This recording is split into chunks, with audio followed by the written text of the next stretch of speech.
হা রা ইয়া আইন ও নুন হামসা, পাঁচটা অক্ষর মিলে ফেরাউনের নাম, দুটো অক্ষর মিলে নবী মুসার নাম, দুটো অক্ষরে 20টা, পাঁচটা অক্ষরে 5 10 কে 50টা। এবার নেকি কামানোর জন্য নবী মুসা বলবে না নবী মুসা বলবে না ফেরাউনের নাম বলবে?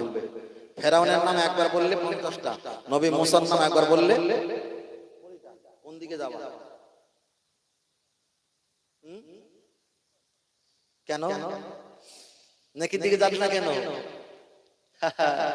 নেকির দিকে যদি যাই তাহলে ফেরাউনের নাম বললে দুনিয়াতে বেশি বললে নেকি হবে, কিন্তু দুনিয়াতে যার নাম বেশি ডাকবো হাসরের ময়দানে তার লাইনে আমার দাঁড় হতে হবে।